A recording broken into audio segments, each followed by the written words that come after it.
Sonan rohaku tibahen Yesusi por supeu taon di son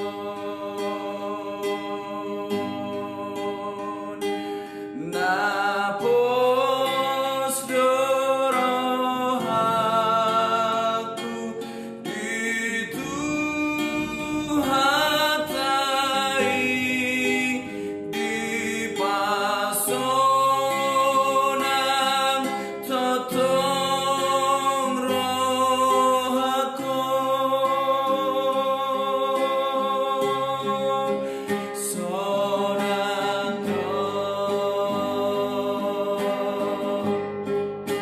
sonando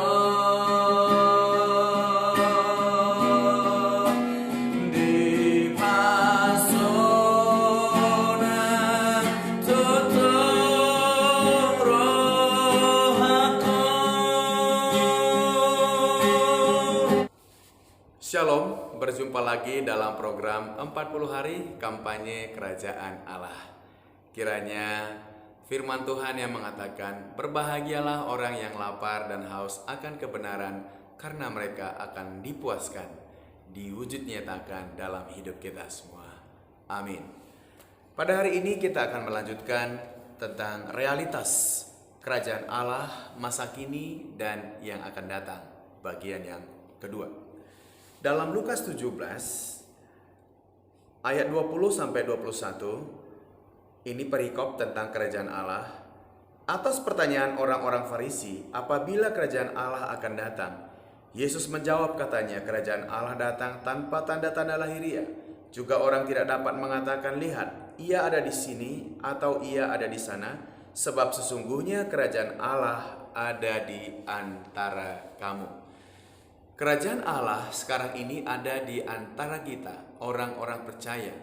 Dan kemudian ada di antara kita sesama dengan hubungan sosial, sesama dengan orang-orang di seluruh dunia. Artinya secara nyata hari-hari ini kerajaan surga itu dinyatakan. Jadi bukan suatu ilusi, bukan suatu yang isapan jempol belaka, tapi surga itu benar-benar nyata, ada. Tinggal bagaimana kita mempercayainya. Pasal ini atau perikop ini menceritakan tadi tentang kedatangan anak Allah, tentang kedatangan kerajaan Allah di bumi di masa kini dan terlebih di masa yang akan datang. Jadi kita harus mempercayai bahwa kerajaan Allah itu sudah ada sekarang di sini, tetapi nanti di masa yang akan datang, di waktu yang akan datang, di masa kekekalan, kita akan memilikinya asal kita percaya. Namun selagi kita di dunia ini, kita hidup bersama sebagai anggota kerajaan Allah satu dengan yang lain. Dalam Markus 8 ayat 31 sampai pasal 9 ayat 1, demikian firman Tuhan, saya bacakan. Kemudian mulailah Yesus mengajarkan kepada mereka bahwa anak manusia harus menanggung banyak penderitaan dan ditolak oleh tua-tua, imam-imam kepala, dan ahli-ahli Taurat, lalu dibunuh dan bangkit sesudah 3 hari. Hal ini dikatakannya dengan terus terang, tetapi Petrus menarik Yesus ke samping dan menegur dia. Maka berpalinglah Yesus dan sambil memandang murid-muridnya, ia memarahi Petrus, katanya, enyahlah iblis, sebab engkau bukan memikirkan apa yang dipikirkan Allah, melainkan apa yang dipikirkan manusia.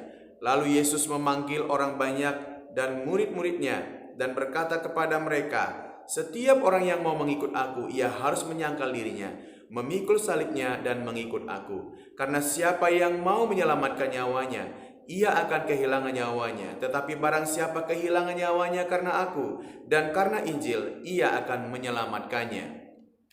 Apa gunanya seorang memperoleh seluruh dunia, tetapi ia kehilangan nyawanya? Karena apakah yang dapat diberikannya sebagai ganti nyawanya? Sebab barang siapa malu karena aku dan karena perkataanku di tengah-tengah angkatan yang tidak setia dan berdosa ini, Anak Manusia pun akan malu karena orang itu apabila ia datang kelak dalam kemuliaan Bapanya, diiringi malaikat-malaikat kudus. Katanya lagi kepada mereka, Aku berkata kepadamu, sesungguhnya di antara orang yang hadir di sini, ada yang tidak akan mati sebelum mereka melihat bahwa kerajaan Allah telah datang dengan kuasa. Saudara, Petrus dan murid-murid yang lain mendengarkan penjelasan tentang penderitaan yang akan dialami Yesus, bahwa dia akan disalibkan, bangkit pada hari ketiga untuk mendatangkan wujud nyata kerajaan Allah itu pada masa itu dan sampai pada hari ini. Dan kemudian Petrus yang tidak memahami tentang kerajaan Allah yang akan datang itu, dia ingin kerajaan Allah itu sekarang dimulai dan langsung secara fisik. Dan dia berkata, janganlah itu terjadi. Dan Yesus, kita baca dalam ayat ini, maka Yesus menarik Petrus, berpaling kepada dia dan memarahi dia, berkata, enyahlah iblis, sebab engkau bukan memikirkan apa yang dipikirkan Allah, melainkan apa yang dipikirkan manusia. Iblis ingin menggagalkan kedatangan kerajaan Allah. Iblis ingin membuat kita tertipu dan kita tidak percaya pada kerajaan Allah. Dan kemudian orang menghargai nyawanya, menjaga nyawa secara dagingnya. Tetapi Yesus berkata bahwa barang siapa menjaga nyawanya, mempertahankan nyawanya, dia akan kehilangan nyawanya. Tetapi apabila dia memberikan nyawanya untuk pemberitaan kerajaan Allah, pemberitaan Injil, maka dia akan diterima di dalam kerajaan itu. Bahkan yang luar biasa, kata Yesus, Aku berkata kepadamu, sesungguhnya di antara orang yang hadir di sini ada yang tidak akan mati sebelum mereka melihat bahwa kerajaan Allah telah datang dengan kuasa. Saudara yang dikasihi Tuhan, hari-hari ini mari kita menguatkan kepercayaan kita bahwa Yesus pasti datang dalam kemuliaan seperti dijanjikan dalam ayat ini. Sebab barang siapa malu karena aku dan karena perkataanku di tengah-tengah angkatan yang tidak setia dan berdosa ini, Anak Manusia pun akan malu karena orang itu apabila ia datang kelak dalam kemuliaan Bapanya, diiringi malaikat-malaikatnya yang kudus. Pada waktu Yesus menyembuhkan orang sakit, membangkitkan orang mati, mentahirkan orang-orang kusta, kemudian mengusir roh-roh jahat, kerajaan Allah sudah datang. Tapi lebih daripada itu, ketika kedatangannya kali yang kedua, di antara murid-muridnya, di antara orang percaya, itu adalah kehidupan yang kekal selama-lamanya. Tidak mudah untuk mengerti hal ini, hanya dengan pengertian bahwa surga itu ada sekarang, dan kelak ketika kedatangan Yesus kita akan bersama-sama dengan Dia di surga yang kekal. Haleluya. Yang ketiga, saudara, saya bacakan dari Matius 25 ayat 1 sampai 13. Pada waktu itu hal kerajaan surga seumpama 10 gadis yang mengambil pelitanya dan pergi menyongsong mempelai laki-laki. 5 di antaranya bodoh dan 5 bijaksana. Gadis-gadis yang bodoh itu membawa pelitanya tetapi tidak membawa minyak. Sedangkan gadis-gadis yang bijaksana itu membawa pelitanya dan juga minyak dalam buli-buli mereka.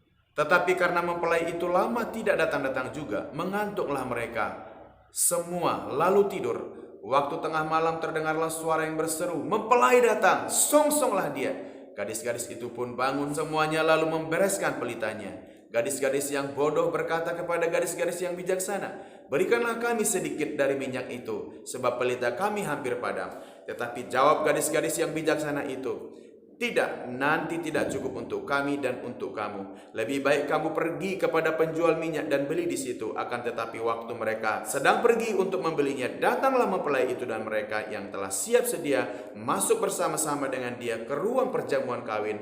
Lalu pintu ditutup. Kemudian datanglah juga gadis-gadis yang lain itu dan berkata, Tuan, Tuan, bukakanlah kami pintu. Tetapi ia menjawab, Aku berkata kepadamu, sesungguhnya aku tidak mengenal kamu. Karena itu berjaga-jagalah, sebab kamu tidak tahu akan hari maupun akan saatnya. Saudara, 5 gadis bodoh dan 5 gadis bijaksana mewakili iman kita. Apakah kita akan terus menantikan hari kedatangan Yesus sebagai Raja? Sebab hari ini realitas surga itu ada. Tapi lebih lagi di masa yang akan datang, di masa kekekalan, itu jauh lebih penting untuk kita nantikan. Bagaimana cara menantikannya? Kabarkan kerajaan Allah, beritakan kerajaan Allah, ceritakan itu kepada orang di sekitar kita. Apa yang kita alami tentang hidup dalam kerajaan Allah, itu akan menjadi kesaksian Yesus dan roh nubuat yang akan membuat orang merindukannya, bahkan pada waktunya mengalaminya. Tuhan Yesus memberkati. Haleluya. Bapa, terima kasih, kami bersyukur. Kami harus menanti kerajaan sorga dengan sungguh-sungguh. Surga itu nyata, surga itu ada. Surga melepaskan orang, surga membawa orang menikmati keindahan yang luar biasa. Tapi lebih daripada itu, biarlah Engkau menambah-nambahkan Tuhan orang-orang, melipat gandakan jumlah orang yang percaya kepada kerajaan Allah di dalam Kristus Yesus.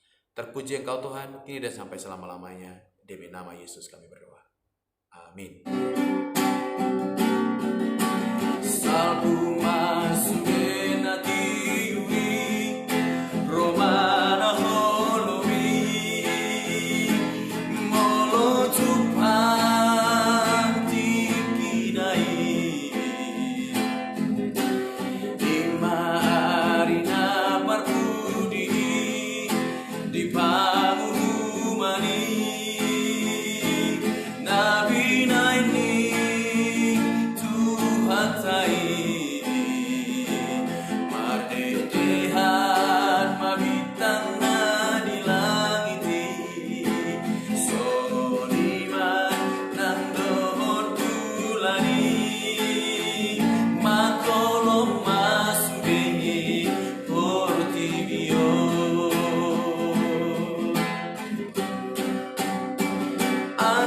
Lingot mahita, manopoti dosata, tagat soro atalitaron. Sai sesa dosa nami, sai togu togu hami akan parnosaon. Sai tiap tangan nami, sai togu hami, sai sesama dan dosa nami. Asiroham Tuhan, asiroham,